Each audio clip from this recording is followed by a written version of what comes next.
ہم نے ان بیٹوں کو بھی دیکھا ہے جن بیٹوں کی نوکری کے لیے، جن بیٹوں کی تعلیم کے لیے ماں باپ نے اپنی زندگی کی گاڑی کمائی لگا دی، اور وہ بیٹا جب خود شادی کرنے کے بعد اپنے پیر پہ کھڑا ہوا، ہم نے سماج میں ایسے بیٹوں کو بھی دیکھا ہے کہ ماں باپ کیا کر رہے ہیں، کس حال میں ہے، بیٹے کو کوئی فکر نہیں ہے۔ ماں بیمار ہے، باپ بیمار ہے، باپ ایک ایک پیسے کا محتاج ہے، بیٹے کو کوئی فکر نہیں ہے۔ بیٹی اپنے سسرال میں رہتی ہے، وہاں سے اپنے ماں باپ کی خبر لیتی ہے۔ بیٹا اسی گھر میں رہتا ہے، 24 گھنٹے میں ایک بار اپنے باپ کی حال چال نہیں لیتا ہے۔ بچی 10 بار اپنی ماں کو اور باپ کو فون پر حال چال لے لیتی ہے۔ یہ فرق بھی ہوتا ہے میرے بھائیوں، بیٹیوں اور بیٹوں میں۔ اس لیے بیٹیوں کی پرورش پر یہ خوشخبری دی گئی۔ تو گناہ اب گناہ نہیں ہے، گناہ ایڈکشن بن رہا ہے، گناہ نشہ بن رہا ہے۔ کسی کو سوشل میڈیا کا نشہ چڑھ گیا ہے، کسی کو بیٹھ کر کے موبائل پر گیم کھیلنے کا نشہ چڑھ گیا ہے، کسی کو نامحرم سے بات کرنے کا نشہ چڑھ گیا ہے، کسی کو شراب کا نشہ چڑھ گیا ہے، کسی کو بدکاری کا نشہ چڑھ گیا ہے، کسی کو حرام کھانے کا نشہ چڑھ گیا ہے۔ گناہ جب نشہ بن جائے، گناہ جب ایڈکشن بن جائے میرے بھائیوں، تو پھر انسان کا سنبھلنا بہت مشکل ہے۔ جن پیروں پر آپ تکیہ لگا کے بیٹھے ہیں، آپ کے پیر خود آپ کا گناہ بھی اپنے سر پہ لا دیں گے اور خود اپنا گناہ بھی اپنے سر پہ لا دیں گے میرے پیارے ساتھیوں۔ اس لیے دین کے سلسلے میں کسی کی بات آنکھ مت کر کے مت مانو، کسی کو یہ اتھارٹی مت دو کہ اس کی ہر بات مانیں گے۔ الحمدللہ رب العالمین والعاقبۃ للمتقین والصلاة والسلام علی سید الانبیاء والمرسلین وعلی آلہ وصحبہ اجمعین، اما بعد۔ حضرات،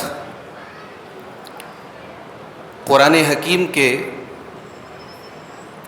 14ویں پارے کی کچھ آیتوں کی تفسیر آج آپ کے سامنے پیش کی جائے گی۔ اس پارے کی پہلی آیت میں قیامت کے دن کا ایک نقشہ کھینچا گیا۔ ظاہر ہے جس طریقے سے دنیا میں ایمان والے الگ ہیں اور ایمان نہ لانے والے الگ ہیں، مومن الگ ہیں، کافر الگ ہیں، قیامت کے دن بھی ایسا ہوگا۔ تو قیامت کے دن جو کافر ہوں گے، جو دنیا میں ایمان نہیں لا پائے، وہ ایک افسوس کا اظہار کریں گے۔ کیا کہیں گے؟ اللہ نے فرمایا ربما یود الذین کفروا لو کانوا مسلمین۔ قیامت کے دن کافروں کی یہ تمنا ہوگی، یہ آرزو ہوگی کہ کاش ہم مسلمان ہوتے۔ دنیا میں مذاق اڑایا انہوں نے، دنیا میں اسلام کا مذاق اڑایا، ایمان والوں کا مذاق اڑایا، اپنے کلچر پہ فخر کیا، اپنے مذہب پر فخر کیا، مگر قیامت کے دن حقیقت کو دیکھنے کے بعد وہ کافر یہ تمنا کریں گے کاش ہم مسلمان ہوتے۔ اب اللہ تبارک و تعالیٰ اپنے نبی کو ایک حکم دے رہا ہے، فرمایا ربما یود الذین کفروا لو کانوا مسلمین۔ اے نبی، ایک دن ایسا آئے گا یہ کافر بھی تمنا کریں گے کہ کاش ہم مسلمان ہوتے۔ ذرہم یاکلوا ویتمتعوا ویلہہم الامل فسوف یعلمون۔ اے نبی، ان کافروں کو ان کے حال پہ چھوڑ دیجئے، ان کی زندگی کا کوئی مقصد نہیں ہے، ان کا تو 3 ہی کام ہے۔ ذرہم یاکلوا، ان کا کام ہے کھانا پینا، وَيَتَمَتَّعُوا، انجوائے کرنا، وَيُلْهِهِمُ الْأَمَلُ، اور لمبے لمبے پلان بنانا۔ اے نبی، ان کافروں کی زندگی کا کوئی ٹارگٹ نہیں ہے، کوئی مقصد نہیں ہے، کوئی گول نہیں ہے، کوئی ایم نہیں ہے۔ ان کی زندگی کا مقصد 3 چیزیں ہیں، کھاؤ پیو، انجوائے کرو اور لمبے لمبے پلان بناؤ۔ اب ذرا دل پہ ہاتھ رکھ کے بتاؤ میرے بھائی، قرآن کریم تو یہ کافروں کی پہچان بتا رہا ہے، لیکن کیا آج ہم میں سے بہت سارے مسلمانوں کی زندگی واقعی میں ان 3 چیزوں کا نام نہیں ہے؟ ہمیں سے بہت سارے مسلمان کیا ایسے نہیں ہیں جن کی زندگی واقعی میں کھانے پینے، انجوائے کرنے اور لمبے لمبے پلان بنانے کا نام ہے؟ جو پہچان اللہ نے کافروں کی بتائی تھی، آج افسوس کی بات ہے آج مسلمانوں کی ایک بڑی تعداد اس لعنت میں گرفتار ہو. آج کتنے نوجوان ہیں ان کی زندگی میں آخرت کے لیے کوئی پلاننگ نہیں ہے، ان کی زندگی میں جنت کے لیے کوئی تڑپ نہیں ہے، ان کی زندگی میں جہنم کا کوئی ڈر نہیں ہے، ان کی زندگی میں اللہ کی عبادت کے لیے کوئی ٹائم نہیں ہے. صبح کو آنکھ کھلی اور رات میں بستر پہ جانے کے ٹائم تک پورا جو یہ سائیکل ہے، یہ جو روٹیشن ہے، یہ تین ہی چیزیں ہیں: کھاؤ پیو، انجوائے کرو، پلاننگ کرو. میرے بھائیوں، قرآن کی یہ آیت ہمیں بتا رہی ہے کہ مومن اپنی زندگی کو اتنا حقیر نہیں سمجھتا ہے. مومن کی زندگی کا ایک مقصد ہوتا ہے. مومن کو پتا ہوتا ہے زندگی کھانے پینے انجوائے کرنے سے آگے بھی کسی چیز کا نام ہے. یہ 60 سال کی زندگی میں انجوائے کر بھی لیا تو کیا کر لیا؟ جس زندگی میں ہمیشہ رہنا ہے وہاں کے لیے کیا ہے؟ بل تؤثرون الحیات الدنیا والآخرۃ خیر وابقی. تم نے دنیا کی زندگی کو ترجیح دے دی، تم نے دنیا کی زندگی کو اوپر رکھا، جبکہ آخرت کی زندگی زیادہ بہتر اور زیادہ باقی رہنے والی ہے میرے بندو. تو قرآن کریم کی 14ویں پارے کی پہلی آیت ایک مومن اور ایک کافر کی زندگی کا فرق بتاتی ہے کہ مومن کی زندگی تو کافر کی زندگی تو تین ہی چیزوں کا نام ہوتی ہے: کھاؤ پیو، انجوائے کرو اور لمبے لمبے پلان بناؤ. اسی لیے بہت لمبے پلان مت بناؤ میرے بھائی. زندگی میں آدمی 20 سال کے آگے کی سوچ رہا ہے، سامان 100 برس کا ہے، پل کی خبر نہیں، کل کیا ہوگا نہیں معلوم. انسان 20 سال آگے کی پلاننگ کر کے بیٹھا ہے. آخرت کی کوئی پلاننگ نہیں، جہاں جانا ہی جانا ہے. جب برباد ہوئے تو برباد ہو گئے، جہاں کامیاب ہوئے تو کامیاب ہو گئے، وہاں کی کوئی پلاننگ نہیں. اور دنیا کی زندگی میں آدمی اپنی آنے والی نسلوں کے بارے میں بھی سوچ کے بیٹھا ہے کہ یار اتنی دولت کما کے جاؤں، میرے بچے بیٹھ کے کھائیں. نہیں میرے بھائی، لمبی لمبی پلاننگ بنانا اس انسان کو زیب نہیں دیتا ہے جس کی زندگی کی کوئی گارنٹی نہ ہو. باپ اپنی اولاد کے لیے نہ جانے کیا کیا پلاننگ کرتا ہے، اور صبح کو باپ جنازہ نکلتا ہے، باپ زندہ نہیں نکلتا ہے، باپ کا جنازہ نکلتا ہے. ماں کتنے پلان بناتی بچوں کے لیے، مر جاتی ہے، اور ان اپنے خوابوں کو پورا ہونے کے پہلے ماں کی روح نکل جاتی ہے میرے بھائی. اس لیے بہت لمبے پلان مت بنایا کرو. اللہ کے نبی نے فرمایا نا، دنیا کو مختصر سمجھو. عبداللہ ابن عمر کہتے ہیں اذا اصبحت فلا تنتظر المساء، صبح ہو جائے تو شام کا انتظار مت کرو، شام ہو جائے تو صبح کا انتظار مت کرو. اس کے بعد قرآن کریم کی ایک خصوصیت بتائی گئی: انا نحن نزلنا الذکر وانا له لحافظون. بے شک اس قرآن کو ہم نے اتارا ہے اور اس کی حفاظت بھی ہم ہی کرنے والے ہیں. کیا مطلب؟ کہ تورات کو اللہ نے نہیں اتارا؟ کیا انجیل کو اللہ نے نہیں اتارا؟ کیا زبور کو اللہ نے نہیں اتارا؟ یہ کتابیں بھی تو اللہ ہی نے اتاری تھی. تورات کو بھی اللہ نے اتارا، انجیل کو بھی اللہ نے اتارا، زبور کو بھی اللہ نے اتارا، مگر ان کی حفاظت کی گارنٹی اللہ نے نہیں لی تھی. ان کی حفاظت کی ذمہ داری اللہ نے ان کے علماء کو دے دی. اللہ نے فرمایا انا انزلنا التوراۃ فیہا ھدی ونور. بے شک ہم نے تورات کو اتارا ہے، تورات کے اندر ہدایت اور روشنی ہے. یحکم بہا النبیون الذین اسلموا، اور تورات کے مطابق فیصلہ کرتے اللہ کے نبی اور اللہ کے پیغمبر. للذین ہادوا، وہ یہودیوں کے بارے میں تورات کے مطابق فیصلہ کرتے ہیں. والربانیون والاحبار، اور ان کے ربانی علماء اور ان کے احبار اس تورات کے مطابق فیصلہ کرتے ہیں. بمستحفظوا من کتاب اللہ، کیونکہ ان کو اللہ کی کتاب کی حفاظت کی ذمہ داری دی گئی. تورات کی حفاظت کی ذمہ داری ان کے علماء کو دی گئی. قرآن کی حفاظت کی ذمہ داری اللہ نے اس امت کے علماء کو نہیں دی ہے. اس دنیا سے قرآن کے سارے نسخے بھی ختم ہو جائیں تب بھی قرآن نہیں مٹ پائے گا. قرآن کی حفاظت اللہ خود کرے گا، اور اللہ کر رہا ہے. کوئی ایگزامپل نہیں ہے، کوئی مثال نہیں ہے کہ 6 سال کا 7 سال کا بچہ سورہ فاتحہ سے لے کر کے سورہ ناس تک پورا قرآن پھر اس کی زبان نہیں ہے، اس کی لینگویج نہیں ہے، وہ اردو اور ہندی اور جو ہے تیلگو اور تمل بولنے والا اور انڈیا کا اور پاکستان کا رہنے والا بچہ ہوتا ہے 5-6 سال کا، اور قرآن کریم کو حفظ کر لیتا ہے. کسی اور کتاب کی مثال مجھے لا کے دے دو میرے بھائی. اور صرف یاد نہیں کرنا.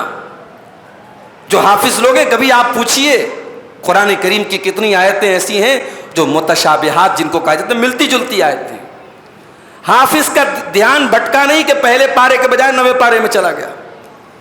تو وہ سارے متشابہات کو یاد رکھنا اور پھر چھوٹے چھوٹے بچوں کا اس کو کھڑے ہو کر کے سنا دینا، یہ اللہ تبارک و تعالیٰ نے اپنی کتاب کی حفاظت کا ایک سسٹم بنایا ہے. اللہ نے فرمایا انا نحن نزلنا الذکر وانا لہ لحافظون. اور ایک بات اور نوٹ کر لیجئے، قرآن کریم کا ٹیکسٹ جس طریقے سے سیکیورڈ ہے، قرآن کی انٹرپریٹیشن بھی سیکیورڈ ہے، قرآن کی ایکسپلینیشن بھی سیکیورڈ ہے. اگر قرآن کی حفاظت کی گارنٹی اللہ نے لی ہے تو قرآن کی تشریح اور قرآن کا معنی اور قرآن کا مطلب اور قرآن پر پریکٹیکلی کیسے عمل کیا جائے، قرآن کی اس شرح کی بھی اللہ تعالیٰ نے حفاظت کی گارنٹی لی ہے، جس کو ہم سنت کہتے ہیں. جب تک دنیا میں قرآن باقی رہے گا تب تک سنت بھی باقی رہے گی. یہ نہیں ہو سکتا کہ قرآن کا ٹیکسٹ تو باقی رہے لیکن قرآن کی ایکسپلینیشن ختم ہو جائے، قرآن کی انٹرپریٹیشن ختم ہو جائے. قرآن کے ساتھ ساتھ قرآن کی شرح اور قرآن کے معنی اور مطلب کی بھی اللہ حفاظت کر رہا ہے. قرآن کی حفاظت کے لیے اللہ نے حفاظ کو پیدا کیا، اور حدیث کی حفاظت کے لیے کبھی اللہ نے امام بخاری کو پیدا کیا، کبھی امام مسلم کو پیدا کیا، کبھی امام حاکم کو پیدا کیا، کبھی امام دار قطنی کو پیدا کیا، اور ابھی پچھلے دور میں آج سے جو ہے تقریباً 24-25 سال پہلے انتقال ہوا ہمارے دور کی ایک بڑی ہستی تھی، اللہ ان کی قبر کو رحمتوں سے بھرتے، علامہ ناصر الدین البانی رحمۃ اللہ علیہ. ایک بڑا نام تھا علم حدیث میں. میرے بھائیوں، ہر دور میں اللہ تعالیٰ ایسے علماء کو بھی پیدا کرتا رہے گا جو حدیثوں کی حفاظت کریں گے، جو کھرے کو کھوٹے سے الگ کریں گے، جو صحیح کو ضعیف سے الگ کریں گے، تاکہ قرآن کے ساتھ ساتھ قرآن کی انٹرپریٹیشن بھی محفوظ رہے. اس کے بعد اللہ نے آسمان کا ذکر کیا. آسمان میں ستارے کیوں بنائے اللہ نے؟ کہا کہ ستارے 2 مقصد کے لیے بنائے. فرمایا وَلَقَدْ جَعَلْنَا فِي السَّمَاءِ بُرُوجًا، ہم نے آسمان میں ستاروں کو بنایا ہے. وَزَيَّنَّاهَا لِلنَّاظِرِينَ، اور ہم نے ان ستاروں کو دیکھنے والوں کے لیے اٹریکٹیو بنایا، خوبصورت بنایا، سجا دیا ہے. وَحَفِظْنَاهَا مِنْ كُلِّ شَيْطَانٍ الرَّجِيمٍ، اور ہم نے ان ستاروں کو ہر شیطان مردود سے محفوظ رکھا ہے. إِلَّا مَنِ اسْتَرَقَ السَّمَاءَ، ہاں کوئی شیطان چوری چپکے سے اگر سننے کی کوشش کرتا ہے، فَأَتْبَعَهُ شِهَابٌ مُبِينٌ، تو جلتا ہوا شعلہ اس کے پیچھے لگا دیا جاتا ہے. یہ جو جنات ہوتے ہیں نا، یہ آسمان میں فرشتوں کے درمیان ہونے والی بات چیت کو سننے کے لیے جاتے ہیں، اور جب سن کر کے آنے لگتے ہیں نا تو انہی ستاروں میں سے کوئی ستارہ ان کو مارنے کے لیے ایک ہتھیار کے طور پر بھی اللہ تعالیٰ کی طرف سے استعمال ہوتا ہے. وہ ستارہ ان کے لیے جلتا ہوا شعلہ بن جاتا ہے. اور پھر وہ شیطان جب دنیا میں آتا ہے تو اس کاہن کو، اس جادوگر کو، اور لوگوں کا بھوشیہ بتانے کا دعویٰ کرنے والے اس جو ہے کاہن کو، اس پامشٹ کو وہ باتیں بتاتا ہے. اب وہ ایک بات اگر بتاتا ہے تو یہ دنیا کے جو جوتشی ہوتے ہیں، جو بھوشیہ بتانے کا اور مستقبل بتانے کا دعویٰ کرنے والے لوگ ہوتے ہیں، یہ اس میں 100 جھوٹ ملاتے ہیں. اللہ کے رسول صلی اللہ علیہ وسلم حضرت عائشہ کہتی ہے کہ ایک مرتبہ لوگوں نے اللہ کے نبی سے کاہنوں کے بارے میں پوچھا. کاہن کس کو کہتے ہیں؟ جو لوگوں کو مستقبل کی باتیں بتاتے ہیں. پامشٹ وغیرہ جو ہتیلی دیکھ کے، یا آپ نے کبھی کبھی روڈ پر دیکھا ہوگا طوطا وغیرہ رہتا ہے اور وہ طوطے کے ذریعے آپ کی ایک چٹھی نکالتے اور کہتے ہیں صاحب آپ کے ساتھ یہ ہوگا یہ ہوگا، تو ان کو کاہن کہا جاتا ہے. تو اللہ کے نبی نے فرمایا انہم لیسوا بشیء، کاہن کی کوئی حقیقت نہیں ہے، کاہن کی بات کا کوئی اعتبار نہیں ہے. صحابہ نے کہا اللہ کے نبی کبھی کبھی کاہنوں کی بات سچی ہو جاتی. وہ کہتے ہیں کہ 3 بیٹے ہوں گے 3 ہی بیٹے ہوتے ہیں. وہ کہتے ہیں اس کی 2 شادی ہوگی 2 شادی ہو جاتی ہے. وہ کہتے ہیں کہ 50 سال تک جیے گا 50 سال تک آدمی جیتا ہے. کبھی کبھی ان کی بات سچ نکل جاتی ہے. تو اللہ کے نبی نے اس کی تشریح کرتے ہوئے فرمایا تلک الکلمۃ من الحق یخطفها الجنی، وہ جو سچی بات ہوتی ہے نا، وہ جنات جو ہوتے ہیں وہ آسمان سے اچک کر کے آتے ہیں، فیقرقرها فی اذن ولیہ، اور اپنے دوست کے کان میں ڈالتے ہیں، کقرقرۃ الدجاجہ، جیسے مرغی کٹ کٹ کٹ کٹ کرتی ہے تو وہ کٹ کٹ کٹ کٹ کر کے اپنے دوست کے کان میں ڈالتے ہیں، فیخلطون فیہ اکثر من 100 کذبا، اور پھر اس ایک بات میں وہ کاہن جو ہوتے ہیں 100 جھوٹی باتیں ملاتے ہیں۔ اسی لیے اللہ کے نبی نے سختی سے منع کیا ہے، کسی بھی ایسے انسان کے پاس نہ انسان کو جانا چاہیے نہ اس کی بات کا اعتبار کرنا چاہیے۔ ہمارے یہاں کبھی کبھی سامان چوری ہو جاتا ہے تو ایسے لوگوں کو لوگ پکڑتے ہیں جو پیسہ لے کر کے بتاتے ہیں کون چور ہے۔ بنارس میں ایک جگہ میں نے دیکھا کہ صاحب چوری ہو گئی، تو ایسے ہی ایک آدمی کو لوگوں نے پکڑا تو اس نے کہا کہ انڈا لاؤ، اور انڈے کو وہ کاٹتا ہے اور انڈے کو کاٹنے کے بعد بتا دیتا ہے کہ صاحب کس نے چوری کیا ہے۔ تو یہ جو ٹوٹکے ہیں اور یہ جو طریقے ہیں یہ حرام ہے میرے بھائیوں، یہ ناجائز ہیں، اس طریقے کے چکروں میں مت پڑو۔ کبھی سامان اگر چوری ہو تو ایک جملہ یاد رکھو، انا للہ و انا الیہ راجعون، اللہم اجرنی فی مصیبتی واخلف لی خیرا منہا، یہ دعا پڑھ دیا کرو۔ یہ صرف مصیبت میں پڑھنے کی دعا نہیں، کبھی بھی کوئی سامان چوری ہو جائے، کوئی حادثہ ہو جائے، اس دعا کو پڑھ دو۔ میں نے تجربہ کیا ہے، اگر آپ نے اس دعا کو پڑھا ہے آپ کا قیمتی سے قیمتی کھویا ہوا سامان بھی انشاءاللہ مل جاتا ہے۔ اللہ کے رسول کی حدیث ہے کہ انسان اگر اس کو مصیبت میں پڑتا ہے اللہ اس کا بہترین الٹرنیٹ اور بہترین بدل اس کو عطا فرماتا ہے۔ اس کے بعد شیطان کا ذکر اللہ نے کیا۔ شیطان نے اللہ سے ایک وعدہ کیا کہ میں تیرے بندوں کو گمراہ کروں گا۔ قال رب بما اغويتني لأزينن لهم في الارض ولأغوينهم اجمعين، اے اللہ چونکہ تو نے مجھے گمراہ کیا ہے اس لیے میں تیرے بندوں کے لیے گناہوں کو مزین کروں گا، تیرے بندوں کے لیے گناہوں کو سجا دوں گا۔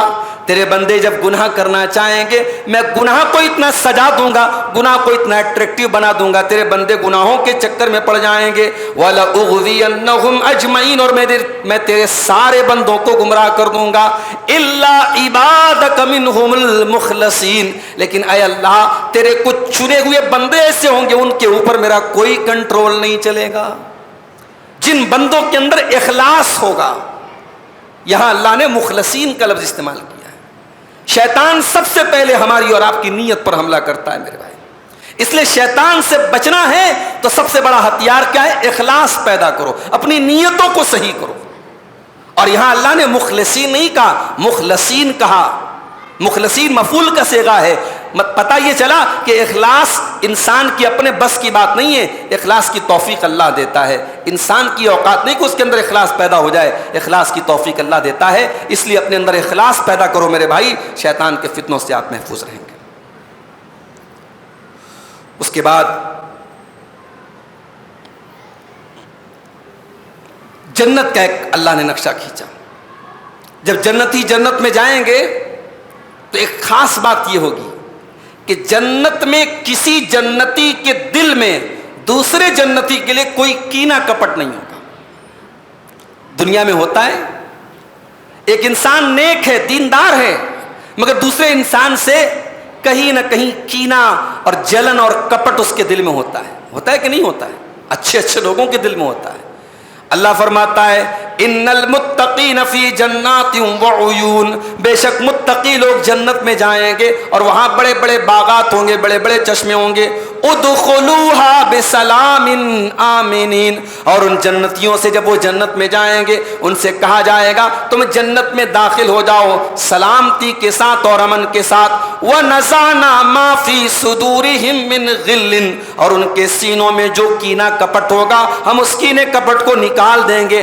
اخوانًا علی سرر متقابلین، اور وہ تخت کے اوپر، وہ تکیے کے اوپر ٹیک لگا کر کے ایک دوسرے کے سامنے بیٹھے ہوں گے۔ حضرت علی اور حضرت معاویہ کے درمیان جو جنگیں ہوئیں، ان جنگوں کے بعد ایک مرتبہ ایسا ہوا کہ حضرت علی کے کسی ساتھی نے ان کے سامنے جب جنگ جمل ہوئی اور حضرت علی اور حضرت معاویہ اور حضرت عائشہ وغیرہ کے درمیان جو اختلاف ہوا تو حضرت علی نے کہا انی لارجو ان یجعلنی اللہ و ایاک من الذین قال اللہ ونزعنا ما فی صدورہم من غل۔ حضرت علی نے اپنے مخالف سے کہا کہ میں سمجھتا ہوں کہ میرا اور تمہارا شمار انہی لوگوں میں سے ہوگا جن کے بارے میں اللہ قرآن میں کہتا ہے کہ ہم ان کے دلوں کا کینہ نکال دیں گے. یعنی حضرت علی رضی اللہ تعالیٰ عنہ کا اس آیت کو پڑھنے کا مقصد یہ ہے، حضرت علی سامنے والوں کو کافر نہیں سمجھ رہے تھے، ان کو مومن جان رہے تھے، ان کو ایمان والا جان رہے تھے. ہاں اختلاف تھا اور اس اختلاف میں معاملہ اس حد تک بڑھا کہ جنگ کی نوبت آ گئی، مگر سامنے والوں کو ایمان والا سمجھ رہے تھے. اور جب شہداء کی لاشیں ان کے سامنے آئی ہیں، حضرت علی کو افسوس ہوا، دونوں فریقین کو افسوس ہوا، اور قرآن کی آیت پڑھی گئی کہ اگر ہمارے دلوں میں کچھ کینہ اور کپٹ بھی رہا ہوگا تو اللہ تبارک و تعالیٰ آخرت میں دور کر دے گا. میرے پیارے ساتھیوں، صحابہ کرام کی آپسی لڑائیوں کو اپنی لڑائیوں پر قیاس مت کیا کرو. بڑے کمزرف ہیں وہ لوگ، بڑے گھٹیا ہیں وہ لوگ جو صحابہ کرام کو آج کے پولیٹیشین کی طرح اور آج کے راجنیتی اور سیاست کرنے والوں کی طرح سمجھتے. صاحب صحابہ کرام بھی کرسی کے لالچی تھے، صحابہ کرام اقتدار کی ہوس ان کے اندر تھی اور کرسی کی لالچ میں انہوں نے لڑائیاں لڑ لی اور جنگیں کر لی. معاف کرنا میرے بھائی، جن کی زندگیاں گزر گئی اسلام کی خدمت کرنے میں، جنہوں نے اپنے جسم پر سینکڑوں ہزاروں زخم کھائے اسلام کے لیے، ہم ان سے یہ توقع نہیں رکھتے کہ کرسی کی لالچ نے ان کو ایک دوسرے سے لڑایا ہوگا. ٹھیک ہے، انسان تھے، اختلاف ہوا ان کے درمیان، جنگیں ہوئیں، مگر ایک دوسرے کا احترام کرتے تھے اور ایک دوسرے کو جنتی مانتے تھے. حضرت علی کا قرآن کی آیت کو پڑھنا اس بات کا ثبوت ہے کہ وہ سامنے والوں کو بھی جنتی مانتے تھے. ابھی کل ایک ویڈیو میری نظر سے گزرا ایک آدمی کا. اب وہ صاحب کہنے لگا کہ صحابہ کی عظمت کو تو ہم بھی مانتے ہیں، مگر فلاں صحابی کو کس نے زہر دیا اور فلاں کو کس نے مروایا. یعنی اس نے حضرت معاویہ کے اوپر کچھ جھوٹے الزامات لگا کر کے یہ ثابت کرنے کی کوشش کی کہ حضرت معاویہ بہت داغدار شخصیت تھی اور ان کو جو مانتے ہیں وہ صحابہ کو نہیں مانتے. یاد رکھو میرے بھائی، حضرت معاویہ رضی اللہ تعالیٰ عنہ اس اعتبار سے بڑی مظلوم شخصیت ہیں کہ ان کے خلاف بہت سارے من گھڑت اور فرضی ان کے خلاف الزامات لگائے گئے اور کہانیاں گڑھی گئیں. ورنہ حضرت معاویہ کے دل میں اسلام کی اور مسلمانوں کی کتنی محبت تھی. بخاری شریف اس حدیث سے آپ اندازہ لگائیے کہ جب حضرت علی کی شہادت کے بعد حضرت حسن کو لوگوں نے خلیفہ بنایا اور حضرت حسن اپنے ساتھیوں کا لشکر لے کر کے جب آگے بڑھے، ادھر حضرت معاویہ کا لشکر ادھر حضرت حسن کا لشکر، تو حضرت معاویہ کی زبان سے الفاظ نکلے تھے اور انہوں نے حضرت عمرو بن عاص سے کہا تھا، من لی بنساء المسلمین، من لی باطفال المسلمین. اے عمرو بن عاص، اگر یہ جنگیں اسی طریقے سے ہوتی رہی، ہم نے ان کو قتل کیا، انہوں نے ہم کو قتل کیا، ان قوم کے بچوں کا کیا ہوگا؟ مسلمانوں کی عورتوں کا کیا ہوگا؟ مسلمانوں کے کمزوروں کا کیا ہوگا؟ کب تک یہ خون خرابہ چلے گا؟ اور اس کے بعد حضرت معاویہ رضی اللہ تعالیٰ نے آفر کیا تھا اور پیشکش کی تھی کہ اے حسن آؤ، ہم ان لڑائیوں کو ختم کرتے ہیں. آپ کے باپ سے ہماری جنگ ہوتی رہی، مگر آپ ایک نئے مزاج کے ہیں، آئیے ہم آپ سے صلح کرنے کے لیے تیار ہیں. حضرت معاویہ نے صلح کا آفر کیا اور حضرت حسن نے اس آفر کو قبول کیا اور اس طریقے سے 5 سال تک چلنے والی ان جنگوں کا خاتمہ ہوا. اس لیے میرے بھائیوں، صحابہ کرام کے بارے میں اپنی زبانوں کو ہم لگام دیں، ان پر جھوٹے الزامات نہ لگائیں، ان پر کیچڑ نہ اچھالیں، اور یہ یاد رکھیں کہ ان کی نیتیں محفوظ تھیں، ان کی نیتیں مخلصانہ تھیں، ان کی نیتوں میں کوئی کھوٹ نہیں تھا. یہ انسان تھے، فرشتے نہیں تھے، ان سے غلطیاں ہو سکتی ہیں، مگر اللہ نے ان کی نیتوں کی گارنٹی قرآن میں لی ہے اور اللہ نے کہا ہے قرآن میں کہ یہ اللہ کی رضا کے طالب تھے، یہ مخلص لوگ تھے، یہ سچے لوگ تھے، ان کی نیتوں میں کوئی کھوٹ نہیں تھا. اس کے بعد حضرت لوط علیہ السلام کا واقعہ اللہ نے بیان کیا. لوط علیہ السلام کی قوم کیا کرتی تھی؟ مرد کے ساتھ اپنی شہوت پوری کرتا تھا، عورتوں کو چھوڑ کر کے اپنی ڈیزائرز، اپنی خواہشات مرد کے ساتھ پوری کرتا تھا. اور یہ گندا کام انسانی تاریخ میں اسی قوم نے شروع کیا تھا، حضرت لوط کی قوم نے شروع کیا تھا. اور یہ سب اپنے اس کام میں اتنے مگن تھے کہ جب فرشتے آئے اور حضرت لوط علیہ السلام کو نہیں پتا تھا کہ یہ فرشتے ہیں، انہوں نے سمجھا مہمان ہیں، انسان ہیں. اور جب یہ فرشتے خوبصورت نوجوانوں کی شکل میں آئے تو یہ بدبخت حضرت لوط علیہ السلام کے گھر پہ پہنچ گئے. تو حضرت لوط علیہ السلام ڈر گئے کہ کہیں میرے مہمانوں کے ساتھ یہ کوئی بدتمیزی نہ کریں. تو انہوں نے ہاتھ جوڑ کے کہا کہ لا تخزونی فی ضیفی, میرے مہمانوں کے سامنے کم سے کم مجھے رسوا مت کرو.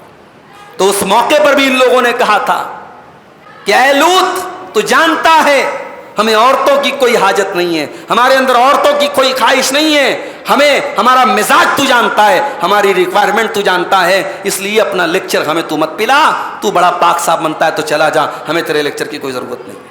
یہ وہ قوم تھی. یہاں 14ویں پارے میں اللہ تعالیٰ نے جب لوط علیہ السلام کی قوم کا ذکر کیا تو ایک بڑی عجیب بات اللہ نے کہی. اللہ نے فرمایا لعمرک انہم لفی سکرتہم یعمہون, اے میرے نبی آپ کی زندگی کی قسم, اے میرے نبی آپ کی زندگی کی قسم کھا کر کے میں کہتا ہوں انہم لفی سکرتہم یعمہون, یہ لوط علیہ السلام کی قوم کے لوگ اپنے گناہ کے نشے میں مست ہو گئے تھے, اپنے گناہ کے نشے میں اندھے ہو گئے تھے.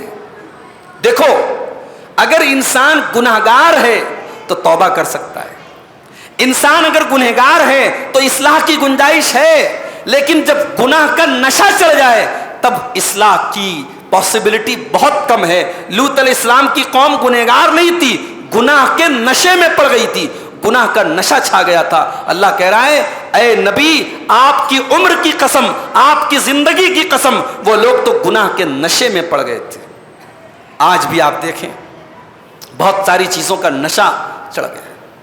موبائل, آج آپ یقین کریں اچھے دیندار پانچوں ٹائم کے نمازی لوگوں کا بھی موبائل آپ لے کر کے چیک کریں تو ان کے موبائل پر بھی آپ کو قابل اعتراض چیزیں مل جائیں گی, کیونکہ بہت ساری چیزیں سماج میں عام ہو رہی ہیں. انسان سمجھتا ہے یار یہ تو چلتا ہے, اس میں کیا حرج کی بات ہے. تو گناہ اب گناہ نہیں ہے, گناہ ایڈکشن بن رہا ہے, گناہ نشہ بن رہا ہے. کسی کو سوشل میڈیا کا نشہ چڑھ گیا ہے, کسی کو بیٹھ کر کے موبائل پر گیم کھیلنے کا نشہ چڑھ گیا ہے, کسی کو نامحرم سے بات کرنے کا نشہ چڑھ گیا ہے, کسی کو شراب کا نشہ چڑھ گیا ہے, کسی کو بدکاری کا نشہ چڑھ گیا ہے, کسی کو حرام کھانے کا نشہ چڑھ گیا ہے. گناہ جب نشہ بن جائے, گناہ جب ایڈکشن بن جائے میرے بھائیوں, تو پھر انسان کا سنبھلنا بہت مشکل ہے. اور ایک بات اور پتہ چلی, اللہ اپنے نبی سے کتنی محبت کرتا ہے. اللہ اپنے نبی کی زندگی کی قسم کھا رہا ہے. قرآن میں اللہ نے کسی اور کی زندگی کی قسم نہیں کھائی. اللہ نے اگر قسم کھائی ہے تو جناب محمد رسول اللہ صلی اللہ علیہ وسلم کی زندگی کی قسم کھائی ہے. اس سے معلوم ہوتا ہے اللہ کی نظر میں اس کے نبی کا مقام کیا ہے. اس کے بعد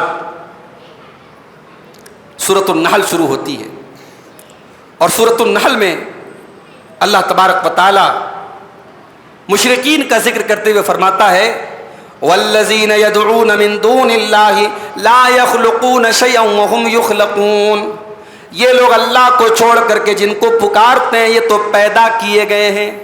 لا یخلقون شیئا, یہ تو کسی چیز کو پیدا نہیں کر سکتے. وهم یخلقون, یہ تو خود پیدا کیے گئے ہیں.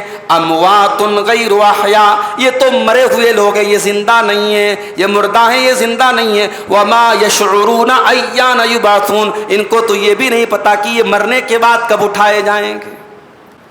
جو لوگ اولیاء اللہ کی قبروں پر جا کر کے سجدہ کرتے ہیں اور درگاہوں پہ جا کے سر جھکاتے ہیں اور کہتے ہیں کہ قرآن میں اس کو شرک نہیں کہا گیا, یہ سورہ نحل کی آیت کریمہ, یہ سورہ نحل کی آیت نمبر 20 اور 21 ہے. ذرا بتا دے اس کا کیا مطلب ہے. اللہ کہہ رہا ہے کہ اے مشرکو جن کی تم عبادت کرتے ہو, اموات غیر احیاء, وہ مردہ ہیں, وہ زندہ نہیں ہیں. میرے پیارے ساتھیو, کل تک جو انسان دنیا میں محتاج تھا, کل تک انسان بیمار ہوتا تھا علاج کے لیے ڈاکٹر کے پاس جاتا تھا, آج مر کر کے قبر میں چلا گیا تو تجھے شفا دینے لگا. کل جب اس کی شادی ہوئی تھی اس کو اولاد دینے والا اللہ تھا, اور آج جب وہ قبر میں چلا گیا تو تجھے اولاد دینے لگا. ابھی ایک بہت بڑے جو ہے ہمارے غیر مسلم بھائیوں کے بہت بڑے گرو ہیں جن کو سدگرو کہا جاتا ہے. سدگرو جو ہے وہ لیکچر میں کہتے ہیں صاحب کہ میڈیکل سائنس بیکار چیز ہے, آیورویدک چیزوں کو اپناؤ, اور دوا یہ جو ایلوپیتھک دوائیں ہوتی ہیں یہ بالکل بیکار ہوتی ہیں.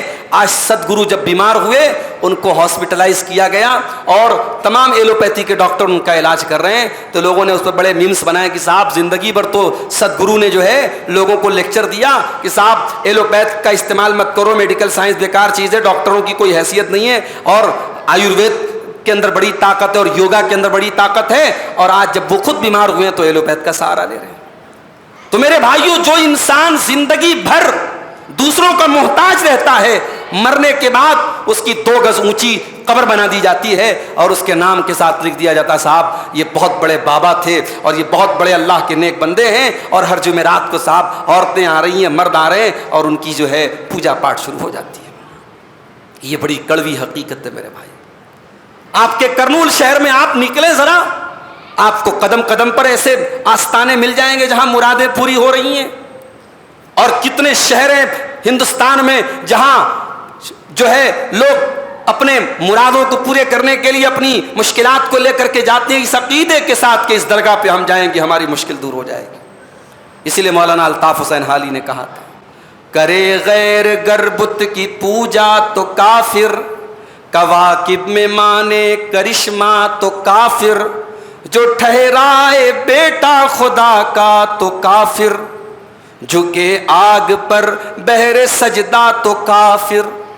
یہ سارا کام اگر کوئی غیر مسلم کرتا ہے تو ہم اس کو کافر مانتے ہیں، مگر مومنوں پر کشادہ ہے راہیں، پرستش کریں شوق سے جس کی چاہیں، نبی کو جو چاہیں خدا کر دکھائیں، اماموں کا رتبہ نبی سے بڑھائیں، مزاروں پہ جا جا کے نظریں چڑھائیں، شہیدوں سے جا جا کے مانگیں دعائیں، نہ توحید میں کچھ کمی اس سے آئے، نہ اسلام بگڑے نہ ایمان جائے۔ جو کام غیر مسلم کرتا ہے اور ہم کہتے ہیں صاحب یہ کافر ہے، یہ مشرک ہے، وہی کام ہم کرتے ہیں۔ اس نے نام رکھا شرنگار، ہم نے نام رکھ دیا عرس۔ اس نے نام رکھا صاحب وہ گنگا جل لے کے آیا ہے اور ہم درگاہوں کے اور قبروں کے پانی کو لے کے آ رہے ہیں۔ اس نے اپنی قبر، اس نے اپنے مورتی کا جو ہے پرساد لا کے دیا اور ہم نے مزاروں کا تبرک لا کے دیا۔ تو ہمارا کام صحیح اور اس کا کام غلط کیسے؟ یہ ڈبل اسٹینڈرڈ کیسے میرے پیارے ساتھیو؟ قرآن کی یہ آیت قبر پرستی کا رد کرتی ہے، اور میرے نبی کو اندازہ تھا کہ میری امت میں قبر پرستی ہوگی، اسی لیے اپنے آخری ٹائم میں، اپنے انتقال کے ٹائم میں بھی اللہ کے نبی نے اپنی امت کو قبر پرستی سے روکا تھا، اور آپ نے فرمایا تھا کہ لعنت اللہ علی الیہود والنصارى، اللہ کی لعنت ہو یہود و نصارہ کے اوپر، اتخذوا قبور انبیاء مساجد، انہوں نے اپنے نبیوں کی قبروں کو مسجد بنا لیا، انہوں نے اپنے نبیوں کی قبروں کو سجدہ کرنے کی جگہ بنا لیا۔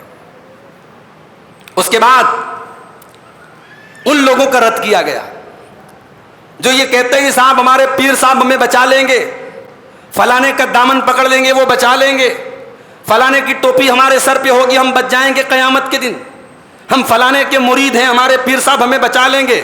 اللہ فرماتا ہے وَإِذَا قِيلَ لَهُمْ مَاذَا أَنزَلَ رَبُّكُمْ قَالُوا أَسَاطِيرُ الْأَوَّلِينَ، جب ان سے کہا جاتا ہے کہ تمہارے رب نے کیا اتارا ہے، قالوا اساطیر الاولین، تو کہتے ہیں کہ تو پہلے کے لوگوں کے قصے کہانی ہیں، لیحملوا اوزارہم کاملۃ یوم القیامہ، کان کھول کر کے سن لو، اللہ کے دین کو نہ ماننے والے، اللہ کے دین کا یہ مذاق اڑانے والے قیامت کے دن اپنے پورے پورے بوجھ کو اٹھائیں گے، ومن اوزار الذین یضلونہم بغیر علم، اور ان لوگوں کا بوجھ بھی یہ اٹھائیں گے جن کو یہ گمراہ کیا کرتے تھے، جن پیروں پر آپ تکیہ لگا کے بیٹھے ہیں، آپ کے پیر خود آپ کا گناہ بھی اپنے سر پہ لا دیں گے اور خود اپنا گناہ بھی اپنے سر پہ لا دیں گے۔ میرے پیارے ساتھیو، اس لیے دین کے سلسلے میں کسی کی بات آنکھ مت کر کے مت مانو، کسی کو یہ اتھارٹی مت دو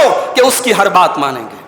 ہمارے یوپی کے اندر لکھنؤ میں ایک جگہ ہے دیوا، اس کی وہاں جو مزار ہے دیوا شریف اس کو بولتے ہیں، وہ وارث علی بابا کی مزار ہے، اور وارث علی بابا کے ماننے والے نماز نہیں پڑھتے صاحب، وارثی لوگ نماز نہیں پڑھتے، ان کے بابا کی تعلیم ہے کہ صاحب ہم لوگ طریقت والے ہیں، ہم لوگ جو ہے یہ نماز تو وہ لوگ پڑھے جو شریعت والے، ہم تو طریقت والے ہیں، ہمارے تو دل میں اللہ بسائے، ہمیں نماز پڑھنے کی ضرورت نہیں ہے۔ یہ گمراہی جن پیروں نے پھیلائی ہے، وہ پیر خود بھی اللہ کے عذاب کے مستحق بنیں گے اور ان کے ماننے والے بھی اللہ کے عذاب کے مستحق بنیں گے۔ اللہ نے فرمایا یہ خود اپنا بھی بوجھ اٹھائیں گے اور جن کو یہ گمراہ کیا کرتے تھے ان کا بھی بوجھ یہ قیامت کے دن اٹھائیں گے۔ اس کے بعد اللہ نے ایک اصول بتایا کہ جتنے رسول آئے سب مرد تھے، دنیا میں کوئی عورت رسول بن کر کے نہیں آئی۔ وما ارسلنا من قبلک الا رجالا نوحی الیہم، اے نبی ہم نے آپ سے پہلے جتنے رسول بھیجے وہ سب کے سب مرد تھے، ہم نے ان کے اوپر اپنی وحی نازل کی۔ فاسألوا اہل الذکر ان کنتم لا تعلمون، تو تم اہل کتاب سے پوچھ لو، تم اہل ذکر سے پوچھ لو اگر تم نہیں جانتے۔ اے مکہ کے کافروں تم ان یہودیوں سے پوچھ لو، ان عیسائیوں سے پوچھ لو، اہل کتاب سے پوچھ لو اگر تم نہیں جانتے۔ قرآن کی آیت سے اصول پتہ چلا کہ اگر ہمیں شریعت کا کوئی مسئلہ پتہ نہیں ہے تو ہم علماء سے پوچھیں، اور یاد رکھو علماء سے پوچھنا یہ غلط نہیں ہے، کسی کی اندھی پیروی کرنا غلط ہے، لیکن جہاں کنفیوژن ہو وہاں علماء سے پوچھنا غلط نہیں ہے۔ علماء سے پوچھنا یہ تقلید نہیں ہے، معاف کیجیے گا، بعض لوگ اس کو بھی تقلید بولتے ہیں۔ جب ہم لوگ بولتے ہیں نا ہم لوگ تقلید نہیں کرتے، تو بعض لوگ کہتے ہیں آپ تو اپنے علماء سے پوچھتے تو آپ اپنے علماء کی تقلید کرتے ہیں۔ اس کا مطلب یہ ہوا کہ جو اپنے آپ کو حنفی کہہ رہا ہے، اب آج امام ابو حنیفہ تو زندہ نہیں ہے، امام ابو حنیفہ کو تو دنیا سے گئے 1300 سال ہو گئے، تو آج اگر کوئی حنفی مسلک کا انسان اپنے مولوی سے مسئلہ پوچھ کر کے عمل کر رہا ہے، اس کا مطلب کہ وہ امام ابو حنیفہ کی تقلید نہیں کر رہا ہے، وہ اپنے مولوی کی تقلید کر رہا ہے۔ تو میرے بھائیوں، علماء سے پوچھنا ایک الگ چیز ہے، اور اپنے اوپر کسی شخصیت کو فکس کر لینا کہ ہم ان کا ہر مسئلہ مانیں گے، ہر بات مانیں گے، چاہے وہ بات دلیل سے کے مطابق ہو یا نہ ہو، اس کو تقلید بولتے ہیں، اور اس تقلید کو ہم جائز اور صحیح نہیں سمجھتے ہیں۔ ہمارا یہ ماننا ہے کہ یہ اتھارٹی اگر کسی کو حاصل ہے کہ اس کی ہر بات مانی جائے، اس کی ہر بات کی پیروی کی جائے، یہ اتھارٹی اگر کسی کی ہے تو صرف اور صرف ایک ہستی کی ہے، اور وہ ہستی ہے جناب محمد رسول اللہ صلی اللہ علیہ وسلم۔ امام مالک رحمۃ اللہ علیہ اللہ کے رسول کی قبر کی طرف اشارہ کر کے کہا کرتے تھے، کل یؤخذ من قولہ ویرد الا صاحب ھذا القبر، ہر ایک کی بات کو لیا جا سکتا ہے، ہر ایک کی بات کو ٹھکرایا جا سکتا ہے، مگر اس قبر والے کی بات کو ٹھکرایا نہیں جا سکتا ہے۔ اس قبر میں جو ہستی ہے، اللہ کے رسول کی جو ہستی ہے، آپ کی ہر بات کو لینا ہی لینا ہے، آپ کی بات کو ہم ٹھکرا نہیں سکتے ہیں۔ میرے بھائیوں، اہل حدیث کی دعوت یہی ہے، اہل حدیث کی دعوت اللہ کی قسم یہ نہیں ہے کہ آپ ہمارے بڑوں کو بڑا مانیں، ہمارے اکابر کو آپ اکابر مانیں، ہمارے علماء کو آپ علماء مانیں۔ ہم تو یہ کہتے ہیں صاحب کسی کو نہ مانو، لیکن ہاں جہاں رسول کی حدیث مل گئی اب وہاں بہانے نہ کرو۔ رسول کی تراویح 8 رکعت تھی، آپ 20 پڑھ رہے ہو، اگر آپ یہ تسلیم کر کے 20 پڑھ رہے ہو کہ رسول نے 8 پڑھی ہے اور ہم زیادہ پڑھ رہے ہیں، ہم اس لیے زیادہ پڑھ رہے ہیں کہ بھئی ہم زیادہ پڑھیں گے ہم کو زیادہ ثواب ملے گا، ہم زیادہ رکعت پڑھیں گے، آپ اگر یہ سوچ کر کے پڑھو ہمیں کوئی پرابلم نہیں ہے، لیکن آپ 8 کا انکار کرو، آپ کہو صاحب یہ 8 رکعت تراویح کبھی پڑھی ہی نہیں گئی، یہ ملکہ وکٹوریہ کی پیداوار ہے اور 20 نبی نے پڑھی ہے، تو آپ کو دلیل دینی پڑے گی جو آپ قیامت تک انشاءاللہ نہیں دے پائیں گے۔ اور یہ میں بڑے یقین کے ساتھ کہہ رہا ہوں، اس لیے کہہ رہا ہوں کہ حنفی مسلک کے بڑے چوٹی کے علماء نے تسلیم کیا ہے کہ نہیں صاحب یہ تو ماننا پڑے گا کہ رسول نے تراویح 8 پڑھی ہے۔ اب وہ دلیل کیا دیتے کہ حضرت عمر نے 20، ان کے دور میں 20 کا حکم دیا گیا تھا، لیکن علامہ البانی نے باقاعدہ کتاب لکھ کر کے ثابت کر دیا کہ حضرت عمر سے بھی کوئی صحیح سند سے یہ ثبوت نہیں ملتا ہے کہ حضرت عمر نے اپنے دور میں 20 کر دی ہو، انہوں نے بھی اپنے دور میں 8 کا ہی حکم دیا تھا۔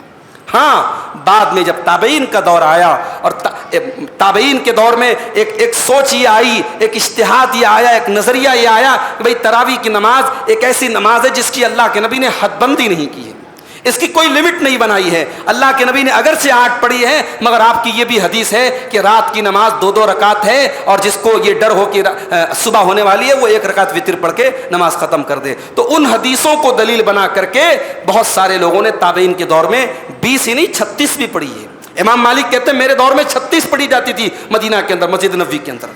تو میرے بھائیوں، ہمارے لیے آئیڈیل اللہ کے رسول کی ذات ہے، اللہ کے نبی نے 8 پڑھی ہے، اور ہم 8 ہی کو بہتر اور سنت اور مضبوط قرار دیتے ہیں۔ کوئی 20 پڑھتا ہے ہمیں کوئی اعتراض نہیں ہے، ہم اس کو خلاف سنت نہیں بولتے، ہم اس کو بدعت نہیں بولتے، مگر تکلیف تب ہوتی ہے جب 20 پڑھنے والے سے پوچھا جاتا ہے کہ کوئی 8 رکعت تراویح پڑھتا ہے تو ہو جاتی ہے کہ نہیں، تو مذاق اڑاتے ہوئے کہتا ہے کہ ہاں ہو تو جاتی ہے، 8 ہو جاتی ہے، 12 رہ جاتی ہے۔ تو 8 کا لوگ مذاق اڑاتے ہیں، ہمیں ان سے یہ تکلیف ہے کہ اگر 8 رکعت تراویح کو آپ یہ سمجھتے کہ ادھوری تراویح ہے تو آپ کو کہنا پڑے گا کہ اللہ کے نبی کی جو زندگی میں تراویح ہوئی وہ ادھوری تھی۔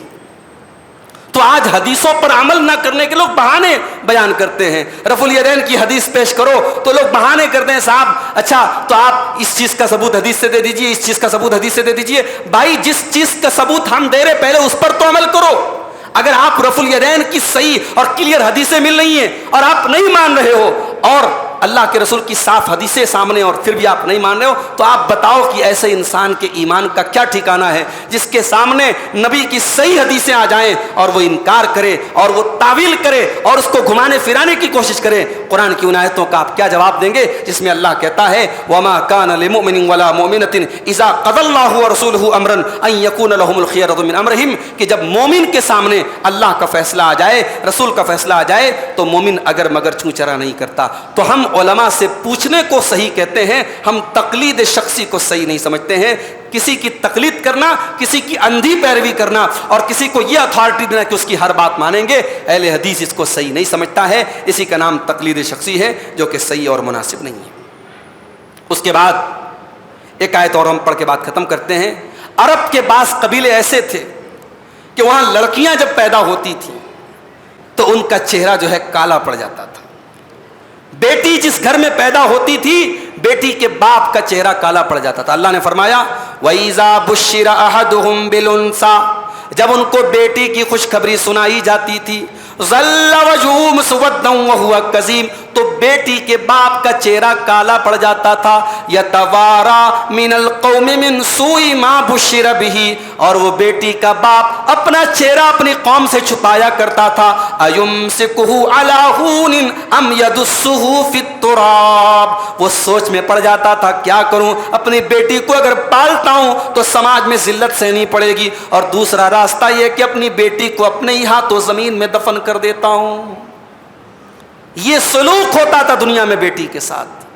میری بہنوں, اگر آج آپ کو کوئی پٹی پڑھاتا ہے کہ اسلام آپ پر ظلم کرتا ہے پردے کا حکم دے کر, اسلام آپ پر اتیاچار کرتا ہے مرد کو 4 شادی کی اجازت دے کر, اسلام آپ پر ظلم کرتا ہے مرد کو طلاق کی اجازت دے کر, اسلام آپ پر ظلم کرتا ہے آپ کو جو ہے گھر کی 4 دیواری میں رہنے کا حکم دے کر, تو کبھی ذرا اتہاس اٹھا کے دیکھ لینا, کبھی تاریخ پڑھ کے دیکھ لینا. اسلام تو وہ مذہب ہے جس نے آپ کو جینے کا ادھیکار دیا ہے, جس نے آپ کو رائٹ ٹو لیو, جس نے آپ کو زندگی جینے کا ادھیکار دیا ہے. جس دور میں آپ کے پیدا ہونے پر آپ کا گلا دبا کے گاڑ دیا جاتا تھا قبر میں, اس دور میں میرے نبی نے دنیا والوں کو قرآن کی آیت پڑھ کے سنائی تھی اور کہا تھا کہ اے بیٹیوں کے باپ کان کھول کر کے سن لو, اگر تم نے اپنی بیٹیوں کو مارا وَإِذَا الْمَوْءُودَةُ سُئِلَتْ بِأَيِّ ذَنبٍ قُتِلَتْ, قیامت کے دن اس زندہ درگور کی گئی, اس زندہ قبر میں ڈالی گئی اور ماری گئی بچی سے پوچھا جائے گا تیرے ماں باپ نے تجھ کو کیوں مارا تھا. بلکہ اللہ کے نبی نے تو یہاں تک فرمایا من آل جاریتین, جس کو اللہ تعالیٰ 2 بیٹیاں دیتا ہے, حتیٰ تبلغا, یہاں تک کہ وہ بیٹیاں جوان ہو جاتی ہیں, جا یوم القیامہ, وہ انسان قیامت کے دن اس حال میں آئے گا انا وہوا کہاتین, آپ نے اپنی دونوں انگلیوں سے اشارہ کر کے فرمایا جیسے یہ دونوں انگلیاں ایک دوسرے کے ساتھ اٹیچ ہیں, ایک دوسرے کے ساتھ ملی ہوئی ہیں. بیٹیوں کی پرورش کرنے والا اور بیٹیوں کو پالنے والا قیامت کے دن اس حال میں آئے گا. اچھا یہ کیوں کہا اللہ کے نبی نے؟ کیا بیٹوں کو پالنا آسان کام ہے کیا بیٹوں کو پالنے میں محنت نہیں پڑتی کیا؟ یہ بیٹیوں کی پرورش پر ڈائریکٹ جنت کی خوشخبری کیوں دی گئی؟ میں بتاتا ہوں. بیٹیوں کی پیدائش اور بیٹیوں کی پرورش ماں باپ کے لیے بہت آزمائش ہے, خصوصاً اس دور میں. بیٹیاں ایک تو بچوں کے مقابلے میں, لڑکوں کے مقابلے میں نازک ہوتی ہیں. کبھی آپ غور کیجئے گا, 5 سال کی لڑکی ہے, 5 سال کا لڑکا ہے, دونوں کے شوق بھی الگ الگ ہوتے ہیں. 5 سال کا بچہ جو بندوق سے کھیلے گا, وہ کھلونے والی بندوق لائے گا, وہ اس سے کھیلے گا. بچی نہیں کھیلے گی اس سے. 5 سال کی بچی کی شرارت الگ ہوگی, 5 سال کے بچے کی شرارت الگ ہوگی. اس 5 سال کی بچی کی شرارت میں بھی ایک نزاکت ہوگی. اللہ نے ایسا بنایا ہے لڑکیوں کو. اب پھر یہ لڑکیاں جیسے جیسے بڑی ہوتی ہیں, لڑکے بڑے ہوئے تو ماں باپ کو کیا فکر ہے بھائی, پڑھائی کریں, نوکری کریں, ان کا کیریئر بن جائے. بچیوں کی جب عمر بڑھنے لگتی ہے تو ماں باپ کو کئی طریقے کی فکر ہوتی ہے. ایک تو ایسا دور ہے آج